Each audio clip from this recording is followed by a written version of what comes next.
Hey everyone, I'm the Canadian lad, and I just finished watching WandaVision's 5th episode at 0.25x speed. And boy, the way they ended this episode. Anyway, first things first, I'm gonna break down scene by scene, so spoiler warning right there. But before I begin, I would like to thank today's sponsor, Curiosity Stream. Lads, I love watching documentaries as much as I like watching superhero movies at 0.25x speed. It's sometimes nice to wind down to a documentary where I can expand my knowledge on a variety of topics. Luckily, with Curiosity Stream, I have access to thousands of documentaries and non-fiction shows in a variety of topics from history, science, technology, travel, and so much more. Personally, I love watching nature and food documentaries. Curiosity Stream is super easy to use. You can download the app onto any device or simply log in from your browser. There are 35 collections of curated programs handpicked by the experts at Curiosity Stream, including award-winning exclusives and originals, so you can easily find exactly what interests you. Right now, you can save big on an annual subscription if you use my code TheCanadianLad to sign up.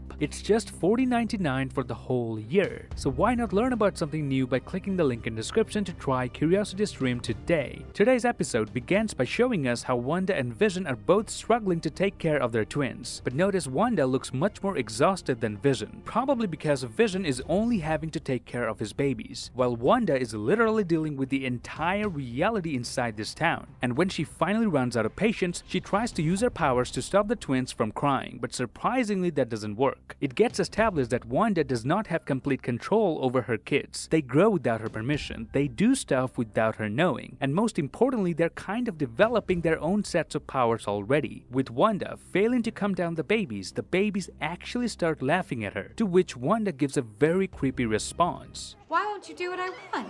Why won't you do what I want? This is like Wanda talking to everybody in the town. Wanda tells Vision that maybe they both need help from someone else to take care of their twins. And exactly that moment, Agnes rings the doorbell. It's like whatever Wanda wishes to happen happens almost immediately. But here comes the first WTF moment in this episode. Vision is possessive about letting Agnes hold his twins, so he tries to politely stop her from doing so. And out of nowhere, we kinda lose the sitcom vibe, and it goes all serious because Vision didn't follow the script. So Agnes asks Wanda if she should take it again. Do you want me to take that again? This essentially means Agnes is not a regular resident of Westview, and she does know that it's all fake. She knows that whenever something goes against the wish of Wanda, she just simply rewinds the time. So that's why Agnes asked Wanda if she should start from the beginning. Wanda of course handles the situation by totally ignoring what just happened, but Vision did take a notice of this weird conversation, and notice the moment Agnes asked Wanda if she should do it again, exactly that moment the twins stopped crying. So when Agnes wasn't pretending, the twins weren't crying, but as soon as she starts laughing, the twins began to cry. I'm gonna take that again?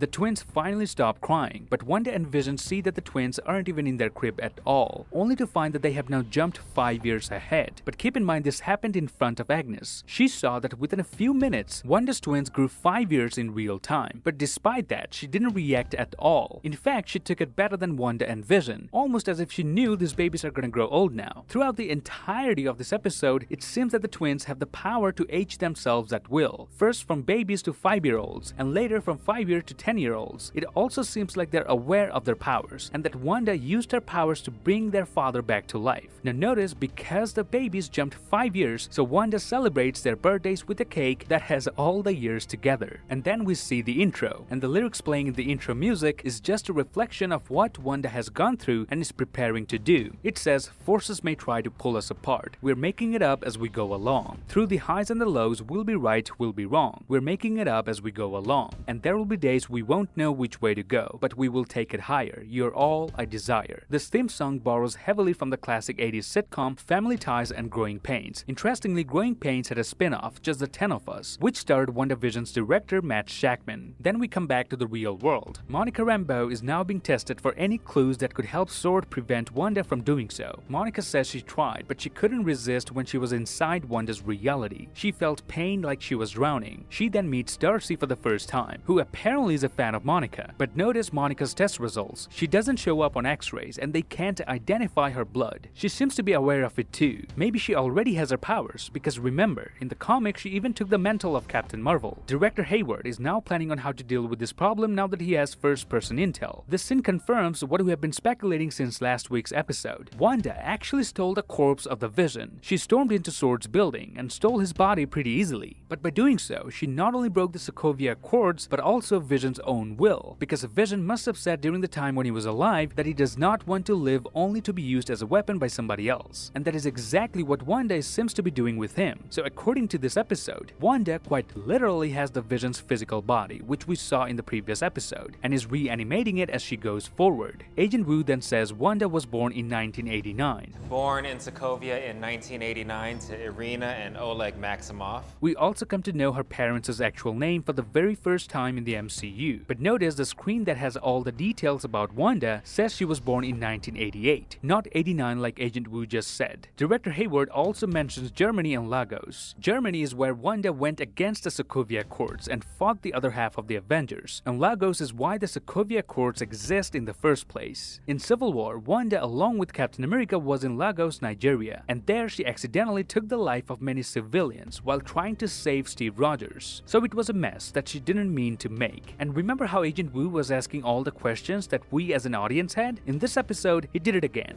But how did she even do it? Bring him back without the Mind Stone?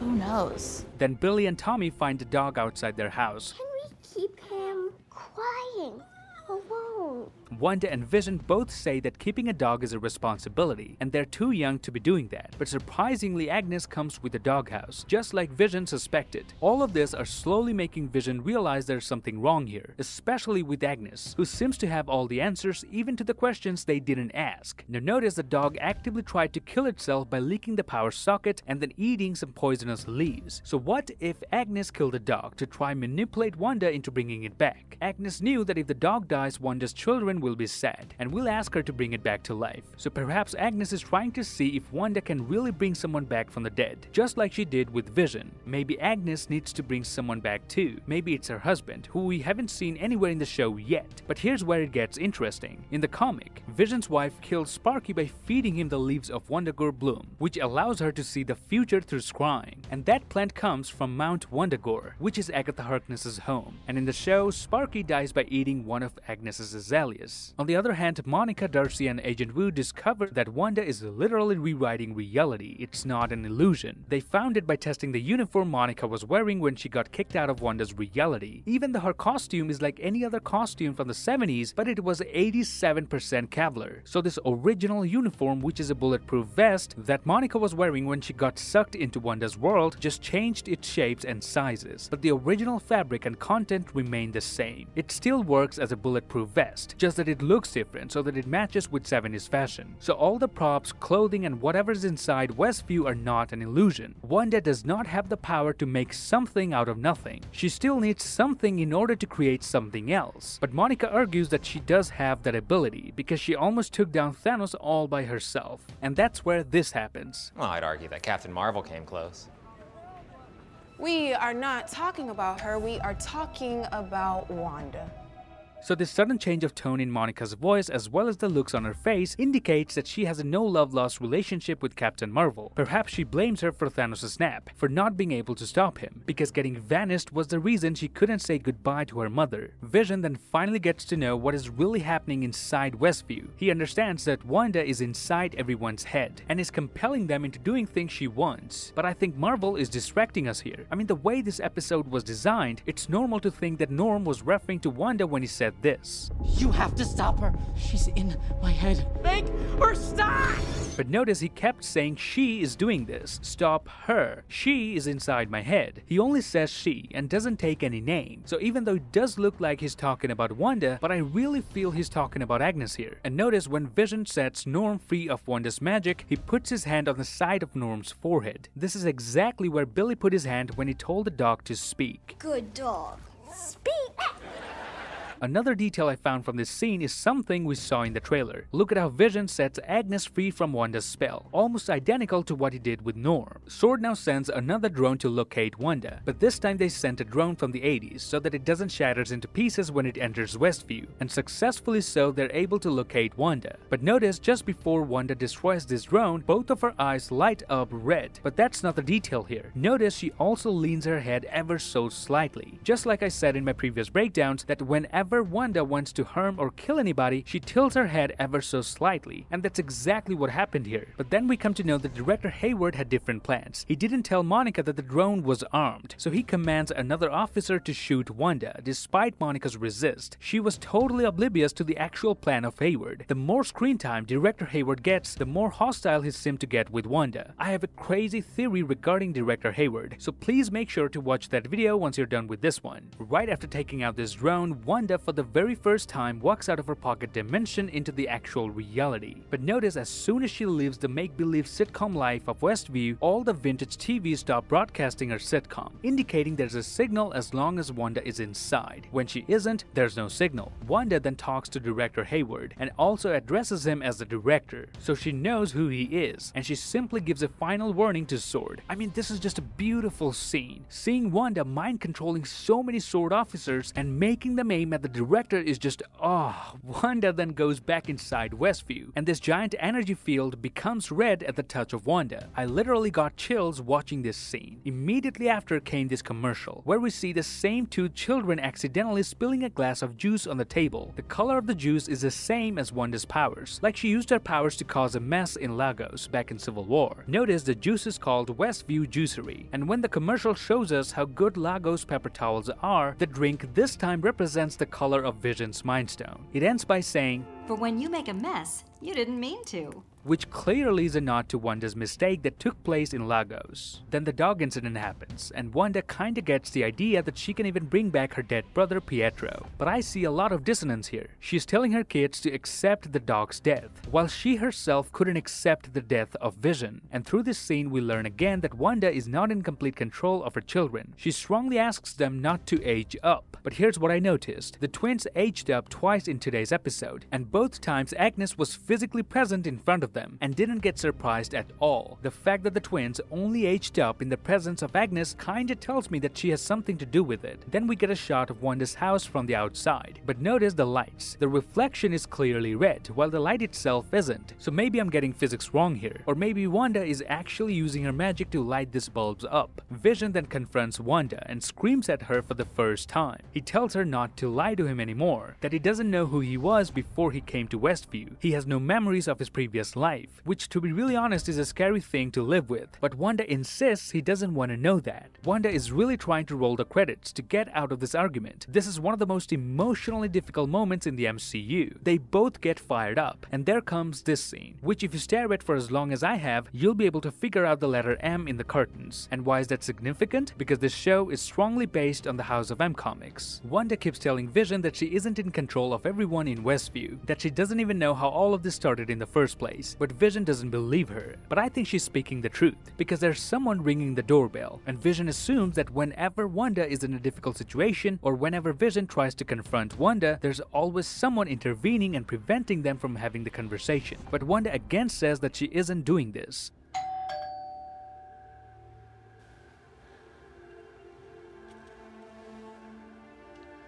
In this scene, Vision just looks at her with such sadness and hangs his head because he thinks she has done it again to avoid him. Paul Bettany is doing so well in this series, they both are. I'm so glad Marvel gave them a chance to showcase their range as actors. So then she finally gets to the door and opens up, and surprise surprise, it is Quicksilver aka Pietro. But she recast Pietro? Yes, the Pietro from the X-Men universe, the first crossover between these two universes after Disney's buyout of Fox characters. So this officially begins the multiverse, and if you're still not sure, just turn on audio descriptions on Disney Plus, and you'll hear the lady describing this scene, Wanda staring at the version of Pietro from the X-Men films. But I honestly don't think the Pietro that appeared was Wanda's doing. Wanda was really confused when Pietro appeared. She didn't recognize him at first. Everything else that Wanda is confused about or doesn't recognize or throws her off came from outside, like the helicopter, the beekeeper, or the radio in episode 2. They all threw her off immensely, or at least it seem like it. And oh, when Monica and Darcy were discussing the Westview anomaly, Monica mentions an aerospace engineer. I know an aerospace engineer who'd be up for this challenge. The camera specifically focuses on her texting that aerospace engineer. Could this be the first lead to our very own Fantastic Four? I mean, Reed Richards did go into outer space to study cosmic radiation, and Westview is producing an ample amount of radiation. So could we see another superhero entering the story to investigate? Only time can tell. And that's it. This would be my breakdown of the 5th episode, and I hope I managed to tell you all the hidden details as well as the subtle clues that Marvel keeps dropping foreshadowing the future of the show. Now, if you'd please take a minute to visit my official Canadian Lad merchandise at the canadianlad.merchforall.com, I would really appreciate it. Please grab the subscribe button for more breakdowns and give me a thumbs up if you enjoyed this video. Till then, I'll see you lads in the next one.